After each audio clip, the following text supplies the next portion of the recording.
Good afternoon, Monday the 22nd of August 2016, just after 1 o'clock. Welcome to UK Column News. I'm your host, Brian Gerrish. With me in the studio, Mike Robinson. Well, it's a bit grey and gloomy here in Plymouth, and we've got reports from Scotland and Norfolk that it's a bit clammy and muggy. So that seems to be the weather. And I'll just add that we get mixed opinions on speaking about the weather. Quite a lot of our viewers like us to just give it a mention. After all, we're here in England and talking about the weather is a good thing to do. Some of you think we should just get on with the news. It's only a brief comment.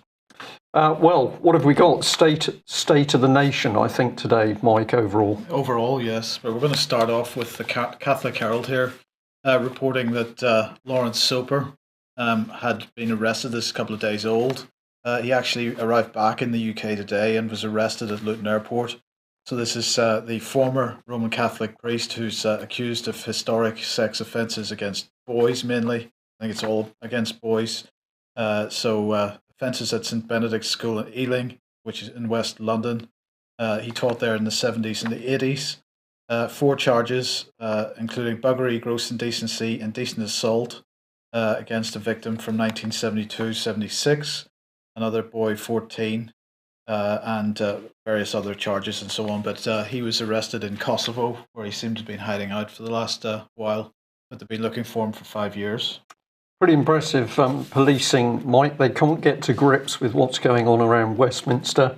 And as we'll just bring up on screen here, we're now into day 24 of utter silence, excuse me, from the policing minister, Mr. Lewis, over the Met Police whistleblower. So we have a Met policeman who has really taken the lid off the cover-up of child abuse in London.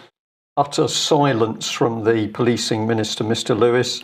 And of course his predecessor here, Mike Penning, similar 24 days of utter silence. But apparently we can travel halfway around the world to arrest Catholic priests in Kosovo, Mike. Well, as we should, but of course we should be arresting these other people as well.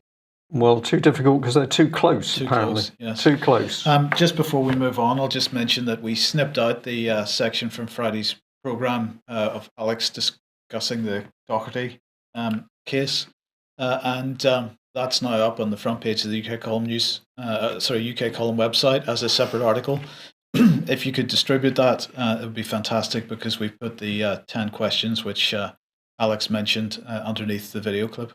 So we can just say 10 questions which really Police Scotland should be digging into to get the answers. But of course, Police Scotland have been working to help gently cover up what's taken place with the Doherty family. Okay, well, a little bit of overseas news. We're just going to stick on the subject of Hillary Clinton, because some really interesting stuff beginning to appear in the media. So we've got Rudy Giuliani. Giuliani, thank you. It's the J. I was going to put a harder G in there. Giuliani. He's quoted as saying that Hillary controls the entire media empire. And this has been aiding her throughout her campaign. So we think of all the information which is coming out about this lady, to do with her emails, to do with arms, to do with a multitude of bodies around Hillary and Bill Clinton. And now we've got this gentleman pointing out that actually she controls the media. I don't think so. I think powerful figures control the media, but they're putting her centre stage. Do you think, Mike? Well, in fairness, Giuliani is a Republican, so we should perhaps view this in that context. Well, this is true, but let's have a look at what's been said. Of course, he's pointing out that Hillary Clinton is appearing unwell, and what he said is all you've got to do is go online and put down Hillary Clinton illness and take a look at the videos for yourself. Now, I would certainly agree with that, because these are not amateur videos. These are mainstream media reporting on a number of different occasions, many different occasions, where Hillary Clinton is either unable to speak because she's coughing, or it looks like she's going to faint, or she's helped up steps. or she's got some very severe facial tics. Facial tics. Thank you, Mike. I couldn't think of how to describe that. So what he says here is absolutely right. Well, if we go on to this one now, we've got a journalist on Yahoo who is beginning to poke with a stick, saying, "Well, what's the proof of this? Online videos." So there's a mocking from this journalist that basically, because he said that he's looking at online videos, we've got joined the chorus of Donald Trump supporters peddling conspiracy theories about Hillary Clinton's health. So I don't quite know where they're going with this, Mike. It's like they don't know what to say because the evidence is mainstream. It's not anybody else. And there's no conspiracy theory in those videos. So I think they're getting lost for words. So this is the journalist. We thought we'd just bring him on screen. It's Dylan Stableford. And he's been pumping out that the Clinton campaign, of course, this is what you were getting at, Mike, has slammed Trump's comments as subterfuge. While it's dismaying to see the Republican nominee for president push deranged conspiracy theories in a foreign policy speech, it's no longer surprising. Jennifer Palmieri, the Clinton campaign's communication director, said in a statement, Donald Trump is simply parroting lies. So I'm not sure when a video became a lie. But if you want to have a look at this excellent reporter, this is his track record. Can't see anything of substance in there, really. I think no clothes I've put in there, Mike. The emperor has no clothes. Absolutely, but I think we're just seeing more typical American politics at work here. Are we going to get to the truth? Not likely before the election. Perhaps not likely after. Well, unless she drops down unconscious before the election. We'll see what happens. Well, of course, the Americans are not going to be too happy that the Conservative government at the moment destined to destroy the Royal Navy. We reported last week on new sleeping arrangements that's going to put young female Royal Marine recruits in the same dormitories as their male colleagues. That's to help cohesion and bonding, apparently, Mike. Yeah. Of course, they could be breeding their own future Royal Marines, which will help the whole policy. But the key point here is that we've got another ship to be sold immediately. This is RFA Diligence, which is basically a very valuable repair ship. This allows major work to be done on deployed vessels. And suddenly we're told that this ship is to be sold. And it's just 3 years after a refit, which would have extended its working life to at least 2020. Well, I mean, if you're going to sell an asset, surely that's exactly what you do. Okay. Well, I'm just going to point out, of course, that the Tory government is continuing to destroy the Royal Navy. The Ministry of Defence is utterly lying over the importance of getting rid of this ship. But of course, we got the bizarre situation where the Tory government is making these cuts as it warns of an impending war with Russia. So we come to this interesting question, is the government bonkers? I use that word deliberately. We'll see why a little bit later. Or is it the case that we've got a deliberate subversive government policy to destroy Britain's military capability? And if I just add on the end of that, Mike, and a comment from our very own David Ellis, who reports with us on military matters, is that once again we've got astonishment at the higher levels of the Royal Navy in particular, but nobody's brave enough to stand up and be counted. But other commentators in the military arena are saying, what on earth is going on? So there's this puzzlement as to the policy. In the light of ships not being able to sail in water that's too warm, the chances of breaking down when we go to warm water, it does seem ridiculous that we get rid of this type of infrastructure. Yeah, probably not diligent to do it. Yes. But the other story that I saw today was that HMS Illustrious, of course, retired, long since retired aircraft carrier, being sent to scrap metal dealers in Turkey. Yeah. Apparently a deal that is worth a whole £2.1 million. Given away, Mike. And And it is an outrage. In days gone by, of course, all of the British warships were scrapped. Most of them were sent up to Scotland.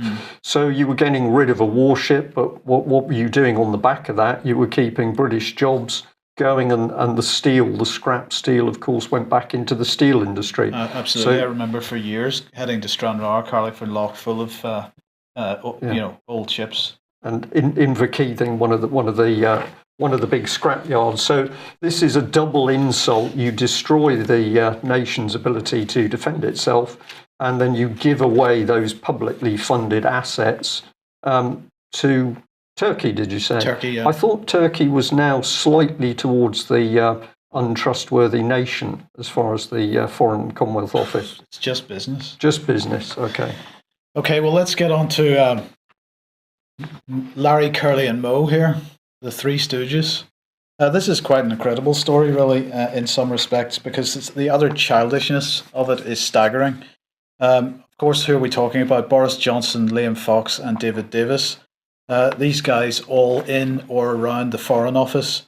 And their behaviour is not so much a reflection on them as individuals. Perhaps they have, I think we've seen over the years, behaved like children over all that time. But I think their behaviour is a reflection on Theresa May, who's permitting them to get on the way that they are. So what are they up to? Well, they are fighting over their jobs, I suppose. For example, Liam Fox sent a letter to Boris Johnson, copied to Theresa May. He said that he thought his responsibilities, or what he thought his responsibilities should be. He said the role played by economic diplomacy is crucial to delivery of the objectives I've been set by the Prime Minister as International Trade Secretary. So basically, he's saying he's going to take over a large proportion of the office space of the Foreign Office. He's going to take some Foreign Office staff. So basically, there's just a bunch of pathetic infighting. Now, of course, David Davis is the Minister for getting us out of the European Union. So while all this nonsense is going, none of these people are actually doing their jobs. Brian and David Davis in particular cannot be making any progress while he's busy fighting with these other two idiots. Well, is he trying to do that anyway, Mike? I'm not convinced. He's more likely to be setting up the transatlantic trade. No, that's Liam Fox's role. You see, that's the point. That's the point. So we've got Boris Johnson, Foreign Secretary, and he would see that as being part of his remit to a certain degree. Liam Fox fighting over that because he's been given the job of TTIP and so on. And David Davis fighting with them both. Yeah. Because he's been given the job of getting us out of the European Union, all of which are sort of foreign policy objectives. And they are all really sort of vying for who's going to be the biggest idiot of the lot of them. Okay, I'm feeling confidence here in the country. Yes. Well, I came across this while I was having a look at information for the news today, and I found it fascinating. Go and have a look, Mozo Travel. And they came up with a long list of countries which they said, we'll show you the worst 13. These are countries you don't want to go to: Somalia, Guyana, Bangladesh. Russia is in there. You don't want to go to Russia because they're racist and homophobic, and you wouldn't want to go there anyway because Putin's running it, according to the report. Turkey, Syria, North Korea, Thailand, whatever. So I thought it was very interesting to see how they measured this report. This was Brazil. Of course, we're looking at abject poverty here. But what were the reasons? Poverty, shanty towns, squalor, overcrowding, global warming. Well, that was in there, but pollution was probably one of the key things. Wars and terrorism, murder, gangs, crime, drugs, prostitution, kidnapping, sex trafficking, police corruption, dictatorships, and just because of Russia there, racism and homophobia. So I thought this was quite interesting to reflect on, living as we do in Great Britain. So I thought we'd just pop Great Britain in. If you're thinking of visiting this country, I think you should probably think very long and hard. Very clean on the surface, those suited men you showed, Mike. Underneath it's a basket of filth, I think is the correct description. So we've got poverty, we've got squalor, we've got police corruption, we've covered that. We've got international corruption with the banking cartels, fraud, drug money, drug laundering cartels, all going on in the City of London. So that's covered. We are the source for the wars and international terrorism, so we can give ourselves a tick there. And then we've certainly got child stealing, trafficking and murder, and we can give a tick there. So based on this very short UK column news poll, you don't want to go on holiday to Great Britain at the moment. Indeed. And if you're thinking that this is just black humour, of course it's not, because this is absolutely the state of the country. We better add in the last one, of course, which is, if we can pop that on screen, we can give ourselves a big tick for the dictatorship, as I think you're going to be demonstrating in a moment, yes. Mike. So can we prove this? Well, the BBC's doing it for us, because here's just one topic. The BBC is doing a programme which is going to see struggling workers. These people have already got enough problems in their lives, but the BBC is going to have them in a little game show to compete for whatever it is, £15,000 prize money. I think this is obscene. Other people have called it poverty porn. But just have a look at the BBC quote here. It says, "This series is an innovative social experiment exploring the challenging world of the low-wage economy. Job insecurity is a real feature of people's working lives, and the purpose of the series is to reflect that." So there we are. That's why everybody's paying the 3.65 billion into the BBC, is so that they can carry out a little bit of social experiment on people who are having trouble feeding themselves. It's nice stuff, isn't it, Mike? Nice. Yes, okay. Well, let's move on to Syria. Boris again, he has made a further statement on the situation in Aleppo, because the panic over the recent bombings in Aleppo by the Russians in eastern Aleppo is really, Boris is almost apoplectic. The whole world, he says, is horrified by the suffering of the people in Aleppo, the bombing of innocent civilians, the murder of defenseless children. He said the fighting must stop now. Russia is indicating its support for a 48-hour cessation of hostilities. That's a step forward. Let's implement that plan immediately so we can get essential help, food and medical supplies to the beleaguered people of Aleppo. So he said it's only when the fighting and bombing stops that we can hope to deliver the political situation, and so on. Of course, his idea of a political situation remains getting rid of President Assad, and of course what he's actually wanting to do is to get essential help, food and medical supplies to his tamed terrorists in eastern Aleppo.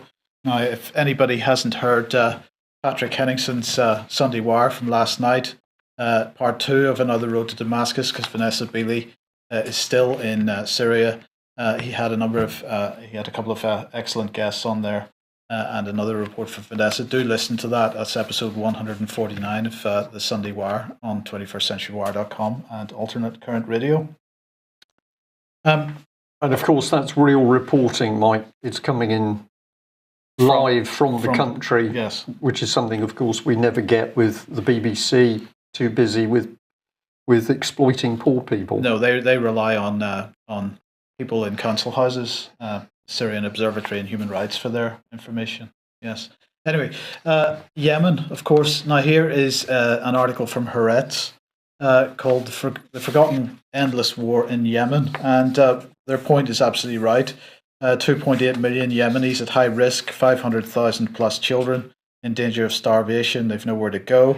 And this really makes the point that the Yemeni war continues to get almost no international attention, almost no media attention.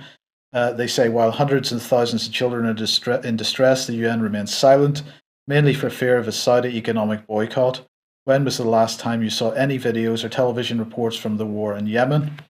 They go on to say that compared to the war in Syria, it is less dramatic. About 6,500 people have been killed in the war, half of them civilians, and they're saying that this figure is dwarfed by the 250,000 people who have been killed in Syria. But of course, that really isn't important. There's still 6,500 people killed in quite a short period of time, and due to Saudi bombing. But what they then go on to say is to peddle the the sort of narrative that seems to be right across the mainstream press at the moment, that the war in Yemen is really a proxy war between Saudi and Iran. Well, if that's true, it's the Saudi side is being pushed along quite nicely by the Western governments in the UK, the United States. This is why the United Nations is silent on this matter, because this is a Western agenda at work here. It's not a proxy war. I think, Mike, there were some reports in the papers over the weekend of millions of pounds worth of arms deals out to the Middle East again, which we'll track down and report on, but it fits the picture that we just keep pumping out the material for other people to have the wars at home. Of course, our own defence industry is cut. So this is calculated, cynical policy. Now, on Friday or Thursday, can't remember which, we were talking about radical preacher Chowdhury ending up being sent to prison. He hasn't quite been sent there yet. He will be, I think, on the 6th of September, I think it is, or 7th of September. But this article in Russia Today, MI5 blocked the arrest of Chowdhury for years. Now, the argument is, well, they're not saying for sure that he was an MI5 asset. They are suggesting, at least, though, that that MI5 permitted his activities because he seemed to be the center of a lot of activity, and so they were surveilling him closely. Personally, I think it was a bit closer relationship than that. At the very least, he was an informant. But anyway, as we said, he's going into prisons now, and of course, the danger there is that he starts to radicalize people within prisons. But it's all right, Brian. It's all fine, because the government has published Contest, the United Kingdom Strategy for Countering Terrorism. This is their new counter-extremism strategy. The date on it is annual report for 2015, but that is because that was when the report was commissioned. This has just been released. Well, this is great stuff, because governors and prison officers will be given training, skills, and the authority that they need to prevent influential extremist prisoners exerting control and radicalizing others. So we don't need to worry about Chowdhury because the government has it all in hand. This follows a landmark review, they said, published today, looking at the risks posed by Islamist extremists in prisons. Prison officers in the front line will be equipped to crack down on extremist behaviour. They will be supported by a new Directorate for Security, Order and Counter-Terrorism responsible for monitoring and dealing with the evolving threat. There you go. And Liz Truss, who is the Secretary of State for Justice, she said, Islamic extremism is a danger to society and a threat to public safety. It must be defeated wherever it's found. I'm committed to confronting and countering the spread of this poisonous ideology behind bars. Yeah, well, these people are utterly brilliant, Mike, because, when they want to, they can do everything, apparently. But when they don't want to, they're incapable of anything. Well, I'm just assuming that everything that they say is 180 degrees out from reality. So, in fact, what they've done here is produced a nice little manual for anybody wanting to go into a prison and incite extremism. But they can't control the drugs in prison. They can't control the violence in a lot of circumstances.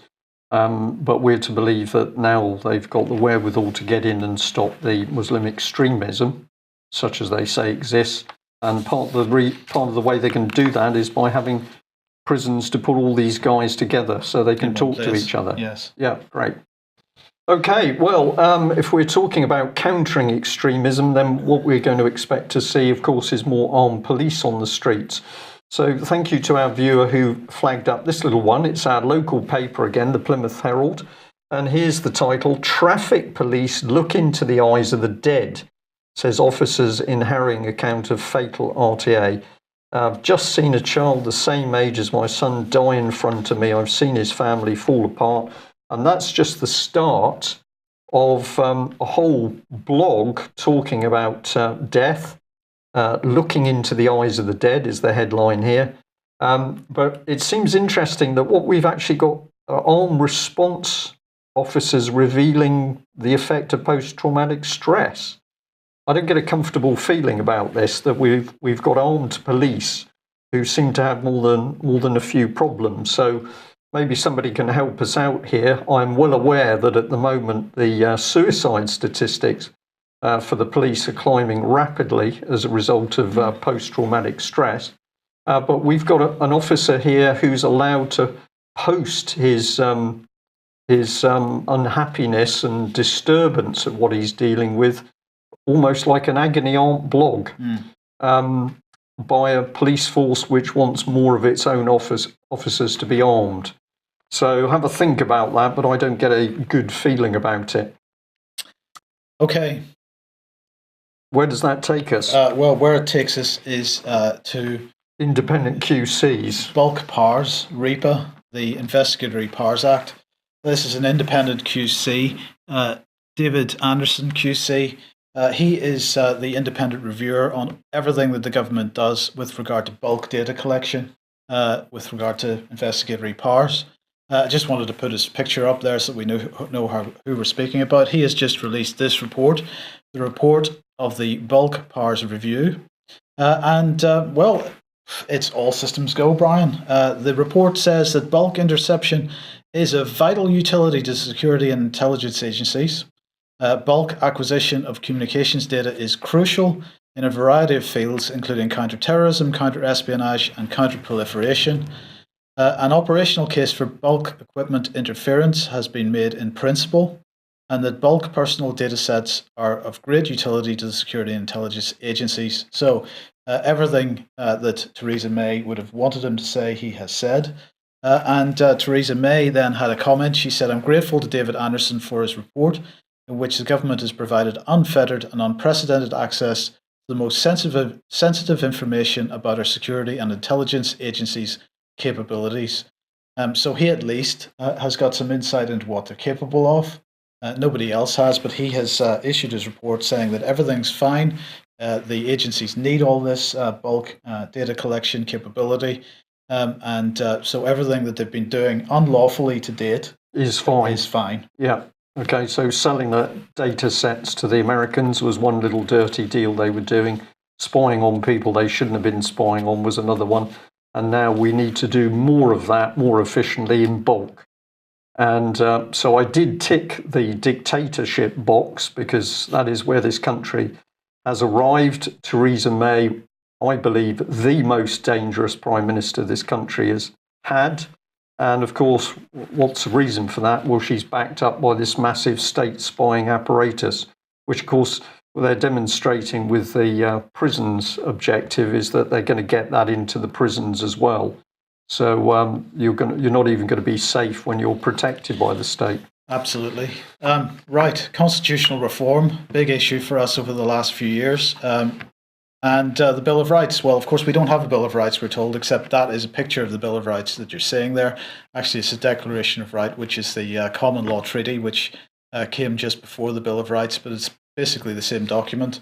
Well, we don't have one, apparently, even though it's there in front of you, so we need one. And the new British Bill of Rights is going to be introduced. This is according to Justice Secretary Liz Truss. Of course, what are they going to do? They're going to get rid of the Human Rights Act, start again with a new blank piece of paper and write some words down on it, which is magically going to give us all some rights. That's going to be our new Bill of Rights, because we don't have a written constitution in this country, as you know, Brian. At least that's the lie that's peddled. What did she say? Liz Truss said, "We're committed to a new Bill of Rights. It is a manifesto pledge. We're looking very closely at the details, but we have a manifesto pledge to cover that." So she had to say that twice, apparently.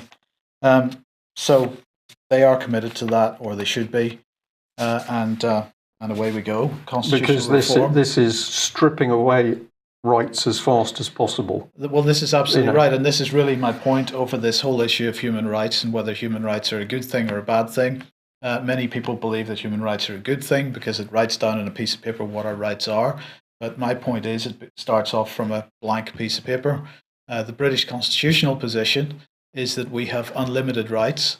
Those come from those are God-given rights. They cannot be taken away by human beings. But if you start with a new document, you start with a blank piece of paper, which means that it comes from the assumption that we have no rights to start with, except the ones that are written down, and that's a dangerous position in my point of view. However, it gets worse because, of course, the other big attack has been on the House of Lords. And Jeremy Corbyn now has come out and said that he is intending to have a radical overhaul of UK democracy. He is absolutely behind the constitutional reform agenda. He's going to start off by getting rid of the House of Lords and replacing that with an elected chamber, an elected upper house. But of course, the point that we've been making on this is that an elected upper house becomes just as bad as the elected lower house, the Commons. And what we're looking at here is, we got rid of the divine right of kings in the past, Brian. That's been a continuing constitutional fight for hundreds of years, thousands of years. We've replaced it at the moment with a divine right of, well, it's not even Parliament, it's a divine right of the House of Commons, because they believe that in parliamentary sovereignty, Parliament is sovereign. Parliament is not sovereign, and as Justin Walker has been talking about recently, one example of how Parliament is not sovereign is the annulment by jury. So Parliament creates an act of Parliament, and that has some rules in it, and if we break those rules, we end up in court in front of a jury.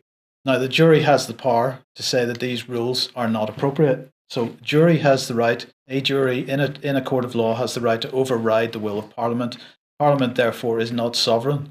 People are sovereign and juries are sovereign. So the idea of parliamentary sovereignty is nonsense. So sovereignty comes from the people. The House of Lords, if we get back to that subject for a second, I've made this point a number of times, has blocked the most draconian efforts of the House of Commons. What is it, 60 times in this last parliamentary session? And if we go back a couple of years, 200-300 times where they've blocked House of Commons attempts to take pretty draconian powers. So the House of Lords at the moment has an independent component. Yes, there are lords in there that have affiliation to a party or other, but there are also a lot of independents as well. And actually, even the party lords seem to be doing mostly the right thing. So this is dangerous, in my opinion. Now, what did Corbyn have to say? He said he's making a commitment that a Labour government will put the people back in power. That is nothing of the kind. What he's actually doing is putting the wrong people into power. And if we look at the House of Commons at the moment and how it is pretty much dysfunctional, with Tory cabinet ministers fighting amongst each other over what? And this is not going to be any different if we were to have an elected upper chamber. The bottom line is that Jeremy Corbyn needs to have a look at the British Constitution, what it represents, and give it a bit of support for once. Well, we're going to be interested to see what happens if there's any form of dialogue between Mr. Corbyn and his team and the British Constitution Group, because this is something that was promised by the Labour Party some months ago, and it's going to be fascinating to see whether they honour that promise. And of course, a number of their members signed the early day motion for the restoration of the Bradbury pound. So we're about to see whether there's any truth at all at the top of the Labour Party. Yes. Well, if the Labour Party itself is suffering, SNP is suffering as well. So let's just jump north of the border.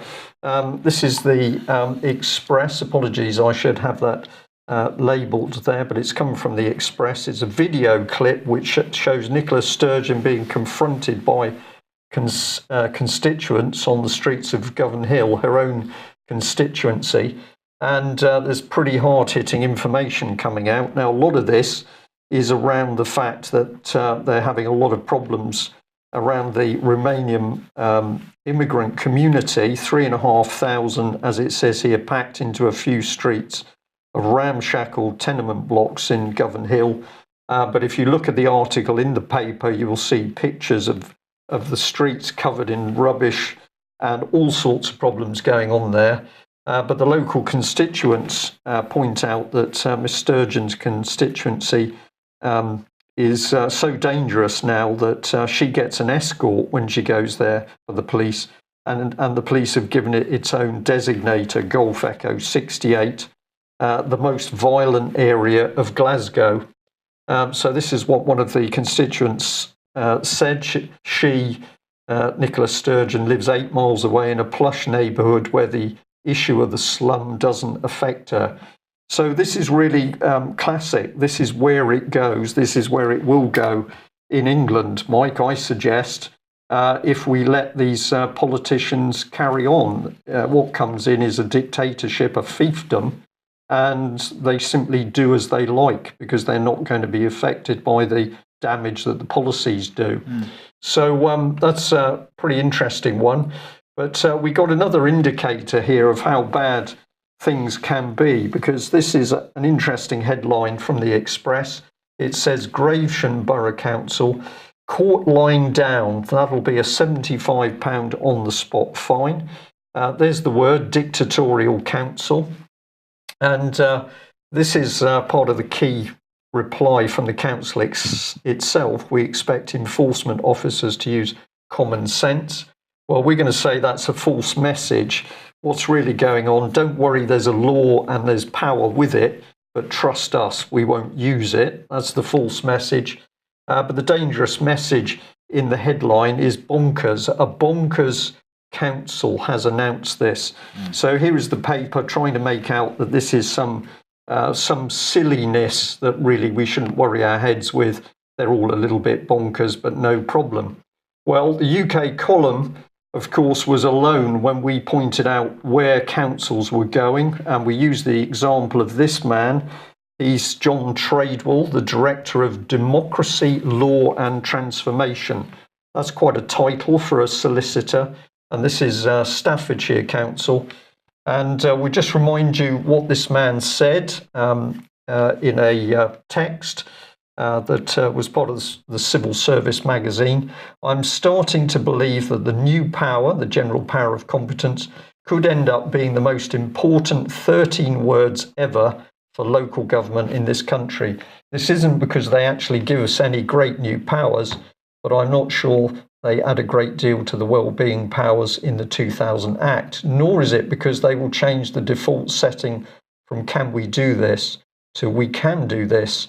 I think they will do this, and it's a significant change, but it's not exactly earth-shattering. Well, hang on, because he goes on. And somewhere, here we are. The importance of these words is actually much more fundamental. The words themselves speak of a local government with real power and capacity. A local authority has the power to do anything.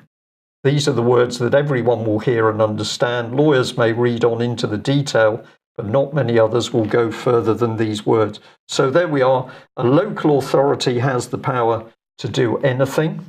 So we've got a new definition of the nature of a local authority.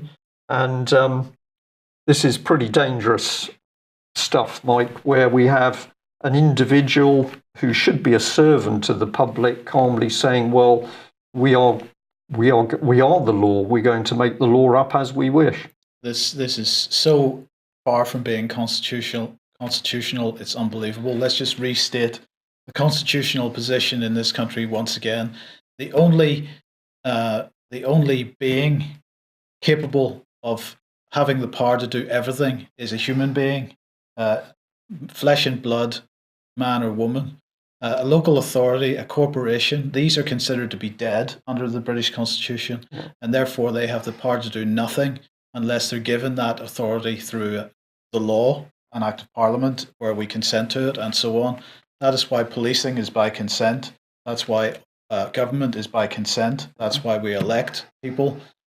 These people have forgotten that they are elected, and the only people that have the power to do anything are us. Yeah. And significantly in that article, when you read other parts of it, he's actually saying that the council is being given the same powers that essentially a human being has. Yes. So this is where you can see the twist.